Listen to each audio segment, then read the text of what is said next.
last time we went over all the 5 levels, did like high level overview of all of them. So now what we're going to be doing is I'm going to be teaching each level individually. So I'm going to start out, as I did last time, with a couple verses that just signify the importance of what I'm going to talk about today. So Proverbs 22:1. A good name is to be chosen rather than riches. Proverbs 22:1. A good name is to be chosen rather than riches. So your reputation will always recruit more than your pitch does. So at the end of the day, it doesn't matter how much money you're making. And this goes the same with, level 3 production. Regardless of your position, a good name is to be chosen rather than great riches. Luke 16:10. Whoever is faithful in very little is also faithful in much. We usually limit this verse to stuff. Like, if you're given a little bit of items or a little bit of money and you're faithful with that, you'll be faithful with a lot. It's also just how you handle things. So if you have a couple responsibilities, you need to be faithful with those little responsibilities as well, because if you can't handle the little things, you can't handle the big things, right? And so I remember working with organizations where, let's say they have 100 people on their team, and that's making them $10,000 a month, and they want to jump to $100,000 a month, and they need 1,000 people on their team. I'm like, I could give you 1,000 people tomorrow, but then by the end of the month, you'd have 0 people, because you don't know what it looks like to scale up and take on those little responsibilities that come with each level. And so being faithful in very little will allow you to be faithful in much. Proverbs 20, verse 6. Many claim to have unfailing love, but a faithful person who can find? Faithful is also consistency. So consistency is rare. That's why it stands out. So when you are thinking about your day-to-day life and how consistent you are, think about the claims that you're making about self and others, and if you're following those claims that you're making. 1 Thessalonians 2:8. We loved you so much that we were delighted to share with you not only the gospel of God, but our lives as well. People follow people who genuinely care, not just talk. We see a lot of lip service today, especially in the business industry, where people will just say whatever they need to say to get you to do what they want to do. And so one of the main words in this is we were delighted to share with you. Are you delighted to share with your team, with the people that you're calling? Like, I see your guys' reels on Instagram, how some of you have really changed these people's lives, where someone actually has died within the time that you gave a policy, and because of that, they were able to get a big check. Are you delighted to share the opportunity that someone has coverage with for their family? Habakkuk 2:2, write the vision, make it plain. If it's not clear, it's not leadership. This is a really big one. Ecclesiastes 10:10, if the axe is dull, more strength is needed, but skill will bring success. Right? So a lot of us, our axe or our skill set is just dull, and we keep imagine yourself just banging your head on the wall, expecting the wall to go in, when you could just take a chainsaw and cut through it. Right? So rather than this is an axe and this is what it's supposed to do, have you stopped chopping with the axe and taken it back and looked if it needs to be sharpened? So clarity and skill will beat just working harder on something that isn't benefiting you. And then one of the last ones, this is a really good one. 1 Timothy 4:12. Don't let anyone look down on you because you are young. Set an example. So I remember when I first started coaching, I was 23. How many people do you think want to listen to a 23-year-old life coach? Not very many.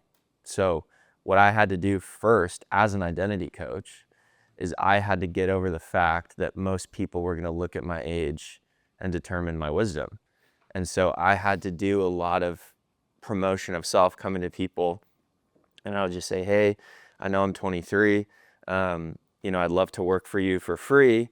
And if you don't like it, you can make fun of the 23-year-old who thought he was a life coach. But if you do, your life might change. And so it was a win-win for them. Like, either their life changes or they get to make fun of someone. And so fortunately enough, every time I did a session with someone, their life would change in some way. And so I think one of the biggest things is we will disqualify ourselves because of our age, even though we know we have the skill set. Like, how many of you know you have a skill set that is worth a lot of money? that is worth someone else's time, that is worth someone else's energy. And then someone will come along and tell you that that's actually not true because of how old you are. Oh, you'll know once you, like I'm 30, right? Oh, you'll know once you hit 30, once you hit 40, once you hit 50, you'll really figure it out. According to who? According to them. And so then what happens is we will take that on as truth, and then that becomes our new basis of our identity, is a lie that someone else tells us about a perception that they have. And as we know, most of the really wise kings in the Bible were young. David was anointed king young. He wasn't 60, he was freaking like 14, 13. And he wasn't even old enough to be put into the garrison, which is why he was going out and doing errands, which is why when he fought Goliath, it was so crazy. Like some of his brothers were old enough, but the reason he was going back and forth between those areas was because he wasn't 20 yet. You typically had to be 20. So he was 18, 19. And I know like in the movies, you kind of see him as this 13-year-old kid with like they do this little slingshot thing and he like throws a pebble or whatever. But at 18, have you guys seen the video? This is kind of a tangent, but have you seen the videos of ancient slingshots? It's like a freaking gun. And so you would have this he had this rope, and in the rope was this pouch. And so he would grab it, and what they do is they would like swing it around like this, and he would turn around and he just like yeets it, dude. And when it hits something, it sounds like a cannon is going off. And so also, he grew up fighting bears and lions and stuff with his hands in his slingshot as a kid. And then we have people telling us that we can't have a certain amount of wisdom because of our age, when David was like killing lions when he was 16, right? And so that's why another verse that I love, when Paul says only God can judge me, that doesn't mean you do whatever you want and then be like, oh, only God can judge me. But truly, like, he is the one who is helping you make the judgments about your wisdom and your discernment. If he wants you to have 80-year-old wisdom at 12 years old, he'll give it to you. Like that is how that works. So one of the first things I'd say out of the blue is don't let your wisdom, your discernment, or your skill set be determined by what someone else says. And I said this last time, when we bring people in to this business or anything that you do, the standard that you put on them will be the standard that they conform to. So if I come in and I say, hey, you're $1 million leader, I've just limited you to $1 million.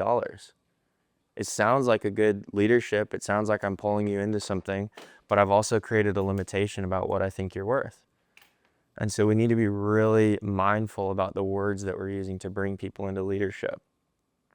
So I haven't even gotten into the coaching stuff, but I want you guys to see how powerful the Word of God is in everything. It is living, it is breathing, it is sharper than any double-edged sword, and it cuts through the soul.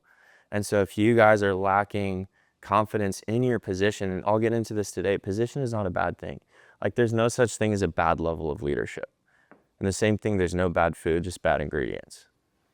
Think about that for a second. There's no bad food, there's just bad ingredients and stuff. So in this, if you feel like you're at a level 1, I don't want you to think like, oh, I'm only a level 1. Like this isn't a rookie veteran type of situation. These are just different positions that have different experiences and different identities and different occurrences that you can move through. Okay, so again, with level 1, okay, it's position,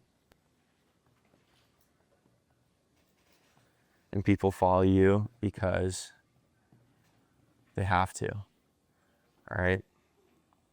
So I understand also this isn't a typical business in the sense that there's not like employees, right? You're not an employee. You're all 1099. So it's 1099, right? Yeah. So you're all your own boss. You're all your own leaders. You can bring in teams. Like you essentially have leadership, different positions, but they're not required. They're realized. Like when you walk into the office, if it's your first day, you kind of know who's running the ship, right? Because you just observe, you see how people respond to certain people, and you'll kind of know, okay, this is the person that kind of makes the calls, and this is the person that does this. And so we will adjust based off of our observations. And so part of the transition from level 1 is knowing that people follow you because they have to. Like, for example, if you recruit someone in, they have to follow you because you're the one that brought them in, but you turn it so they feel like they get to follow you, right? So going from the have to get to. Like, I have to do this because this is what they said versus I get to be involved in this. Like, I don't have to follow Jesus. I get to. I don't have to follow God. I get to. I don't have to listen to people that tell me what to do. I get to listen to people that I value, right? And so when you guys can even shift that little wording of, if you're going in to recruit someone, making it so that, because how many of you want a bigger team? How many of you want to recruit? How many of you, because that's how you get on autopilot in this business. You just do it for yourself, you do it for others, you teach others how to do it for others, and then you, essentially, you're not coasting, but that's how you delegate, and that's how you duplicate, and that's how you're able to make more money and help more people. You can only help so many people, but if you help other people who help other people who help other people, that is how you create an expansive business. And so in order to do that, when people are meeting you, if they immediately feel like whatever it is you're about to say, they get to do it with you, that's going to build commonality with them. Does that make sense? So get to, or have to get to. Because the position is what paves the way to the other levels.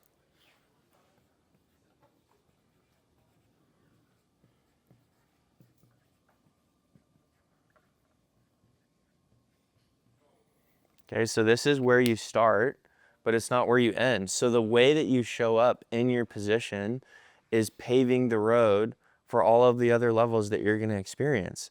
Because the other thing, as you notice, when you start to get into level 2, level 3, level 4, level 5, whatever it is, you're going to meet other level 1s, and you're going to be able to pull them on the road that you paved.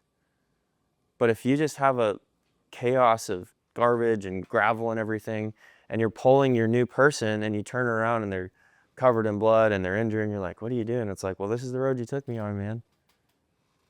So you need to know that every time you're coming into this office, you're having a conversation, you're paving a road. And I've said this before, would you drive the worst car you could ever find down the road that you paved? Not just would you drive down the road, but could you take a car that's falling apart, have it drive on your road, and still have it be intact by the end of it? Because that's what happens. People come into this business broken, desperate, broke, in need of community. Some of them might have been suicidal the day before you called them. Like, you have no idea what people are coming in here for. And so what you are bringing them into will be the reason that they stay or leave. Okay? So here are some of the false identities and narratives that can be around position 1 or level 1. First one is entitlement. Honestly, entitlement can happen in all of them, but position 1 and then also position 3. But entitlement. Okay, what is entitlement? Can someone tell me? Thinking that you're owed something. Okay, what else? Expectation based on your own reflection of worth. Nice. Those bars. Do you want to come up here? That was really good. What else?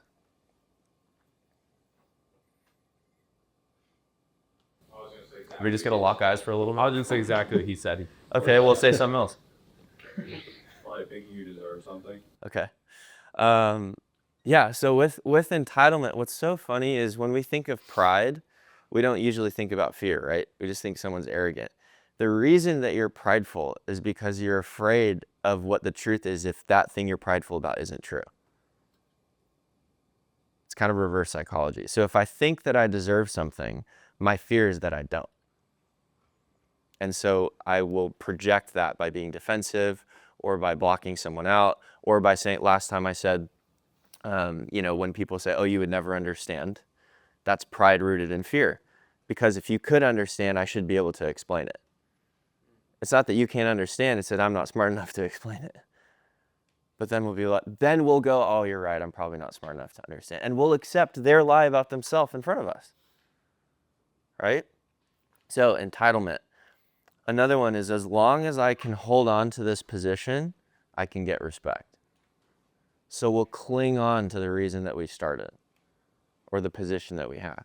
And I've worked with high-level leaders, and it's very clear when their identity is in the title that they've been given. And it's so funny because in corporate companies, you can give someone a title and their whole work ethic will change. Like you go from, like have you guys seen The Office? It's like assistant manager, and then, what's Steve Carell's character? Why can't I never forget? Michael. He's like, no, you're assistant to the manager. So it's like even just changing the title of it, it's so dumb. Like I could go in here and be like, hey man, you're my director of operations. What does that mean? Literally nothing. You're doing the exact same thing, but now you have a title. And then what are you gonna do when you go meet other people? Oh, I'm the director of operations at All Star. And they're like, what is that? You're like, I have no idea. But think about that. When someone gets a title, like even when how many of you grew up playing sports? How many of you were captains? Okay. Was there a time that you weren't a captain? Okay. Did anything change from when you weren't a captain to when you were a captain? What changed? You won't pick first. You take more responsibility. Why? You're a captain. Okay. But think about that. Like all it takes is for me to call you something different, for you to step into a role. What does that mean about us? Whatever I call you, you do. Whatever you call someone else, they think. So how important is it that we're paying attention to what we call each other? I have a question. Yes. Doesn't it also depend on the group as well? Because me getting labeled a captain might not necessarily change any value to how I act unless everybody else in the room is then depending on me to take more responsibility. Yeah, so that's the group relationship. But in terms of your specific role and your responsibilities and stuff, like they didn't pick who the captain was. So there's like observation of how do people act when they're not a captain, because this is how captains are usually picked. They're actually picked by these levels. So they either look at how good you are, and because we had a captain on our team and he was a piece of garbage. Like he was arrogant, he was whatever, but he scored the most goals. And so he puts him in leadership, no one wants to follow him. And so we would have, I don't know if you guys had this experience either, but like the captain would say something and then some of you would go off and like talk about what you're actually going to do. We had that with my high school coach for soccer. He was like one of the worst coaches I've ever had. And we'd do a huddle, we'd break or whatever, and then we'd go do another huddle and be like, all right, here's what we're actually going to do. And we won every game by not listening to him. Like it was crazy, but he was so, and he would always refer back to his, like he won state in 2003. And he was like, you guys doing it? I'm like, dude, just let it rest. But anyway, but that's what happens is all it takes for some of us is a new title to move. Guess who else did that? Jesus. He tells you the truth about yourself and then you go. And the truth will set you free. So it's like you were a captain before you were called one, but being called one audibly kicked you into that mode. So if I was to sit here and let's say me and Wiley are standing up here and we're like, all right, you are all promoted to all-star directors and this is what director means. You would do it. Because number one, of how you think of us, but number two, because of the responsibilities of that title and what you think that means about you. But you were already that before we gave you that title. And so if you're relying on the title and your leadership is relying on the title, and I remove that title from you, you'll lose your leadership. So your leadership can have a title, but it should not rely on it. Like no one's going to demonize someone for being a CEO if they're the one that created the company. But what is going to happen is there's going to be gaps in the leadership if that's all they ever are. Right? So as long as I hold this, I can get respect. Another one is conformity. So what will happen is you'll do whatever you need to do, say whatever you need to say to ensure the security of your title. And in corporate companies, this looks like firing people that have new ideas. Firing people that look like they're going to surpass them. I was doing a session with someone yesterday, and we were just talking about where we pull people to. And we always say like, oh, if I can do it, you can do it too. We can do the same. But Jesus said you'll do more. Right? So why are we holding people to our standards? Why are we giving people like, hey, you can do everything that I'm doing, but no more. Bring them past you. True leadership is wanting the person that you brought in just now to do better than you ever did and celebrate them for it. Because then what happens is you're not tied to your results or their results or whatever it is. You just want someone to win. And there's a difference between making six figures and helping someone else make six figures. I have a friend, and he's done, oh gosh, he's made so much money. But he's in direct sales. He created 75 millionaires. 75. Hundreds of millions of dollars he did. Billions of dollars he did. But he created like 75 millionaires, 156 figure earners. And obviously he's making a lot of money because of that. But if he would have been like, I'm going to bring these people in and lead them as long as they just get right to where I am so that I look like the guy, he would miss the whole point. Like Jesus Christ didn't even do that. You will do greater things than these. Than what? Everything he did. And then we'll limit this. We will take a standard that God allowed us to exist in, and we'll limit it based off of our belief about ourselves and our fear about other people surpassing us. And then that doesn't allow us to rejoice when others rejoice and weep when others weep. Does that make sense? Cool.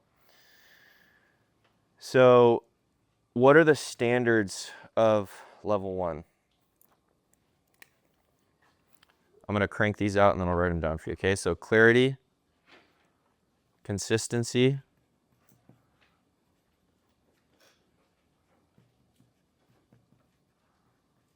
fairness, accountability,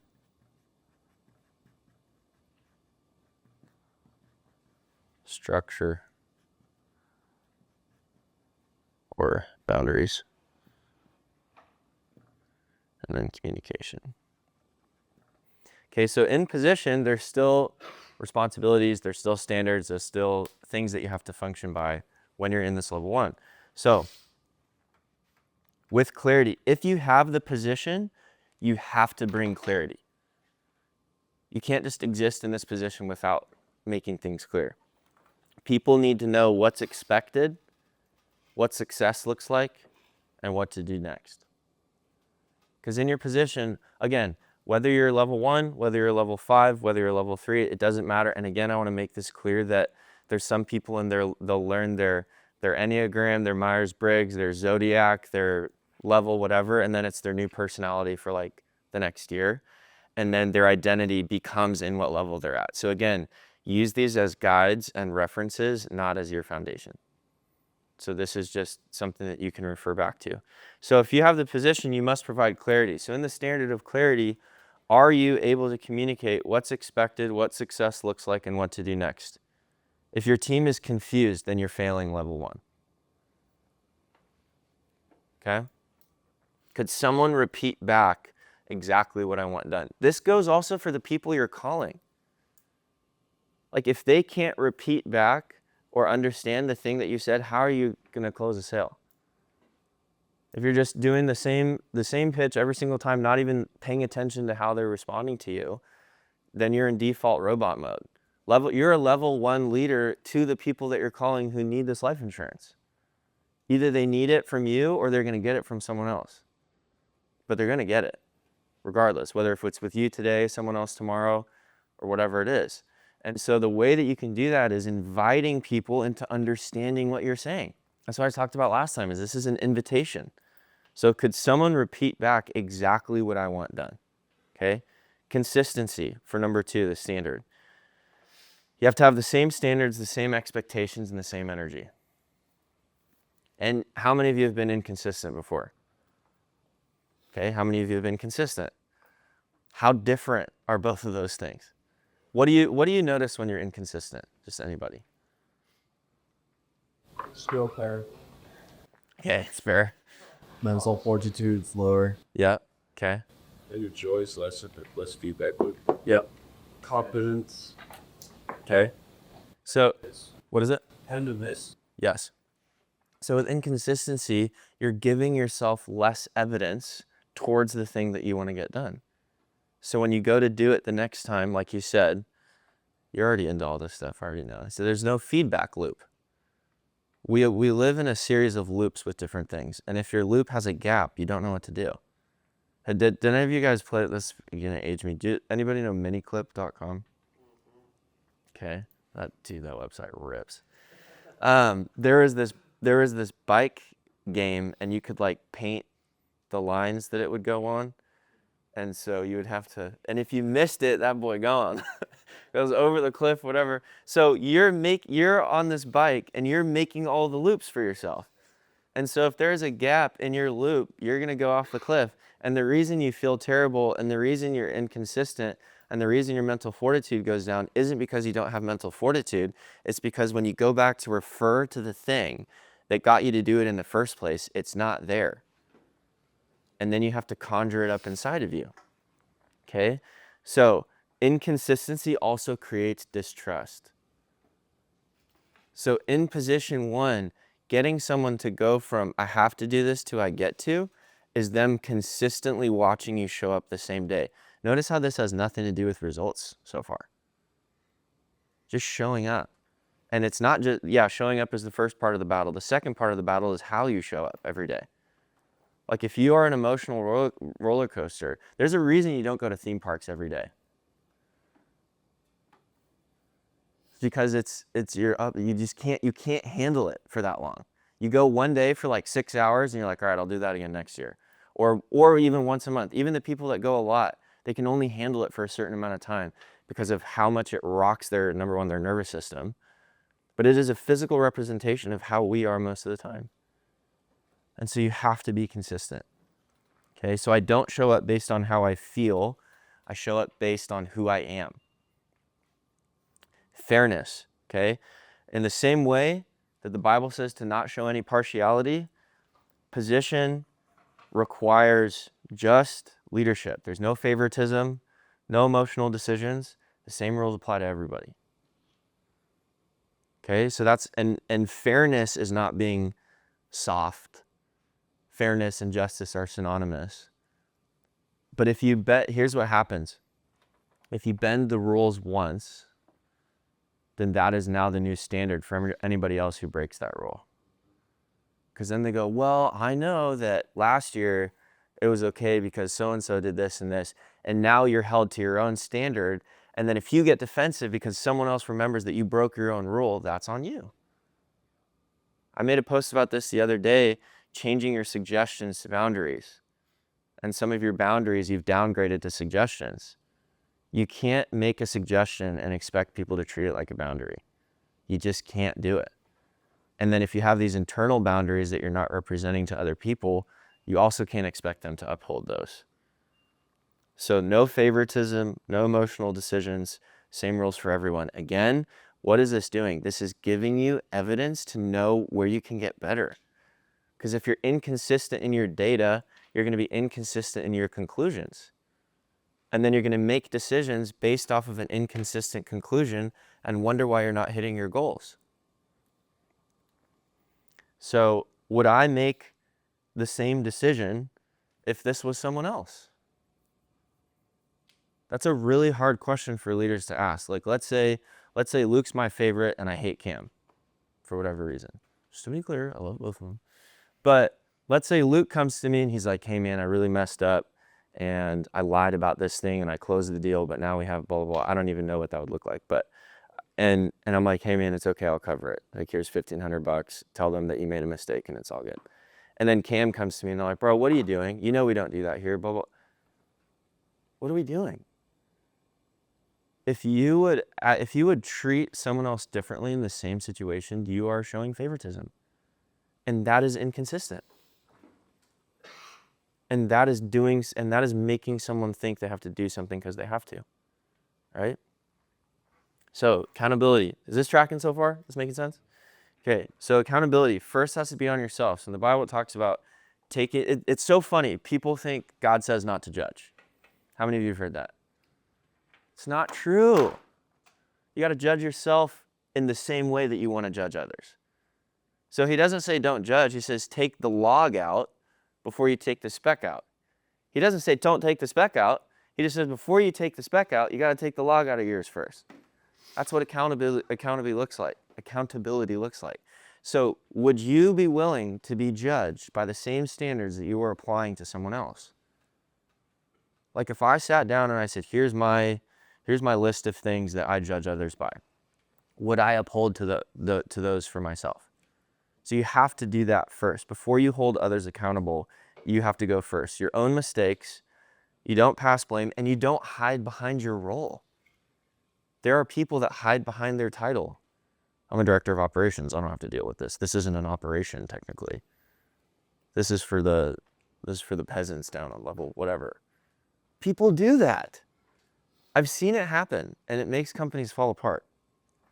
Just to be clear, this isn't happening in here, but you might not be working here forever. You might go into corporate. You might not. You might start your own business. So this is stuff that you guys need to take with you forever, okay?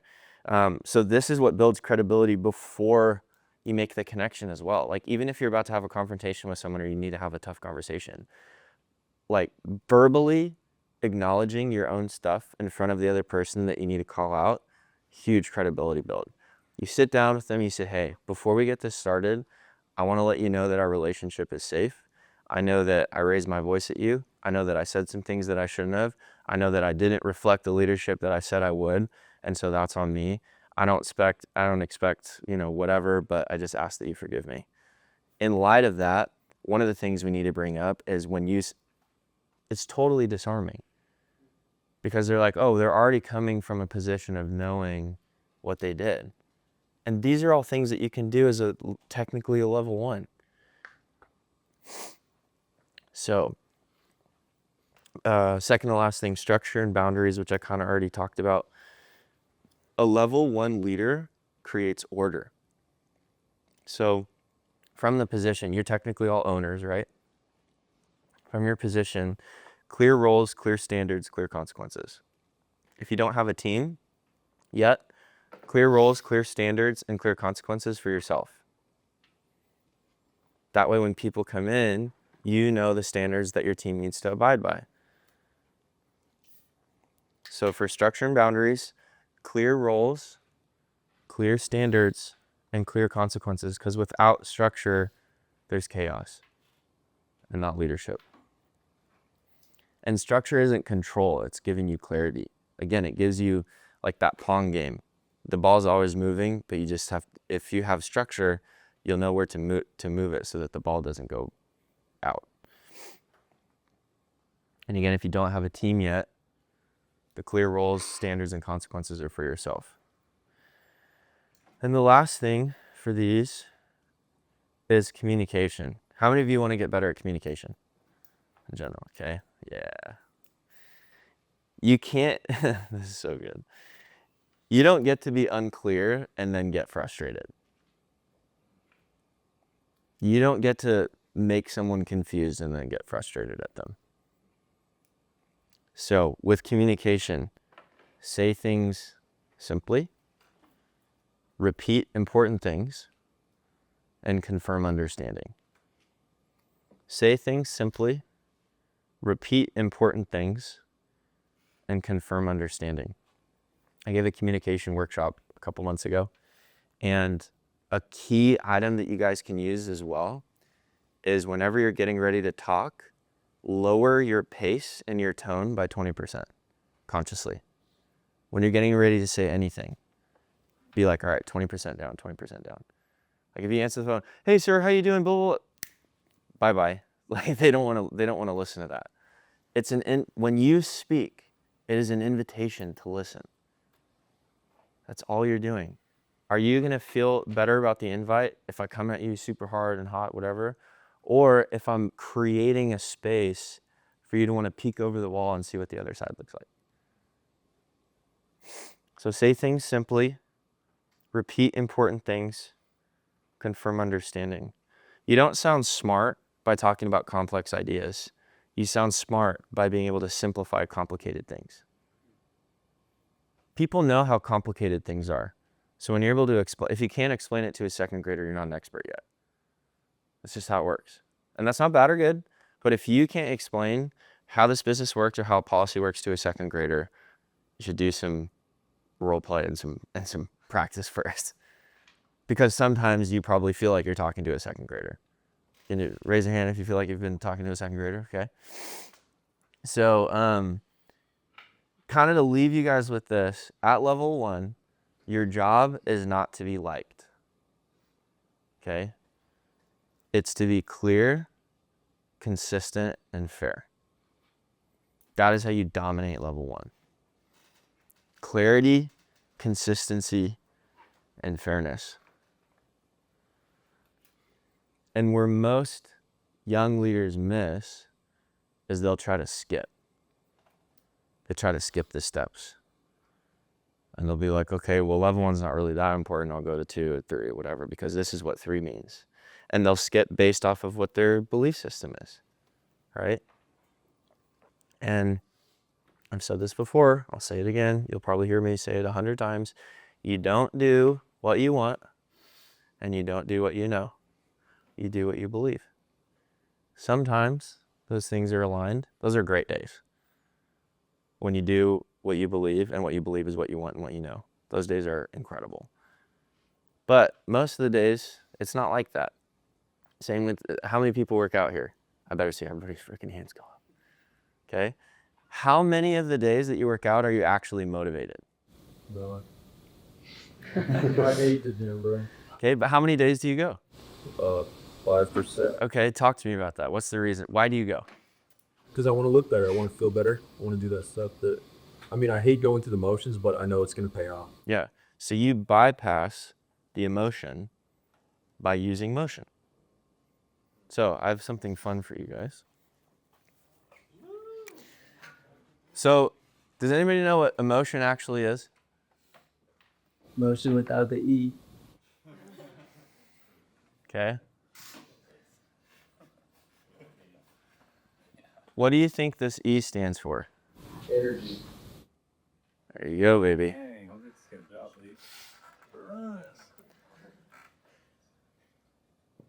This is what emotion actually is. Energy in motion.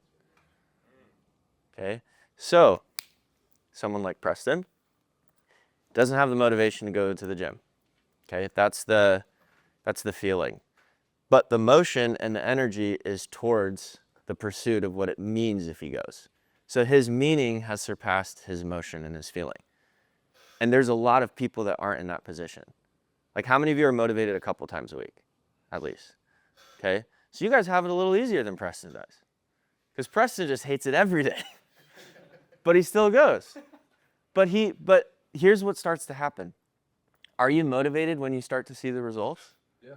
So this is how it works. If you can get past the feeling, the results will give you the motivation that you didn't have. And the energy in motion creates the emotion that you wish you would have had. It's the same thing in level 1 leadership. It's the same thing with the gym. It's the same thing in a relationship. If you can bypass the feeling to garner the experience and put the energy into motion, like, numbers don't lie. If you've gone to the gym 5 days a week, regardless of how you feel, you're going to look better. The worst workout is the one that you didn't do. Some of the worst experiences in our life are the ones that didn't happen. All up in here. And so what's crazy is Preston would feel the same and look worse if he didn't go. Like, if he didn't have the motivation and didn't overcome it, he'd feel the exact same and feel like a slob. But he still feels that way, but the energy and the motion is creating the desire that's there. And after a month of going to the gym, when you look at yourself in the mirror, you take your shirt off, you're like, wait, I should probably keep doing this. This is sick. I've been working out for 17 years. I started when I was 13. And I've maybe been motivated like 40% of the time. I've worked out thousands and thousands and thousands of times. And if I would have worked out on the days I was motivated, I'd look a lot different than I do today. And so the same goes for you guys in this business, again, in the gym, whatever it is. If you can bypass that emotion and put the energy into motion, that motion will create the desire that you wanted to have about it. And you can create this in other people. So you can equip as a position, as a level 1 in your position, you can create, what's the truth about energy? What's the scientific fact about it? It can't be created or destroyed. It's only transferred. You're always transferring. So people that come in, they don't have the narrative that you have yet about this business. They don't have the desire yet because they don't know. You take this, here's where they are, and you move it into them. So you take your energy, it's an energy transfer to get them in motion to feel the energy that you have. And that's a full cycle. And you bring them into clarity, consistency, all this stuff. Make sense? Cool, that's it. Oh, I do have some homework for you guys. Okay? So, what we're going to do here, you guys all need to pick a partner. Okay? This is going to be for the week. Well, technically every day. So, at the end of every workday, you and your partner are going to ask each other, based off of how I showed up today, would you join my team?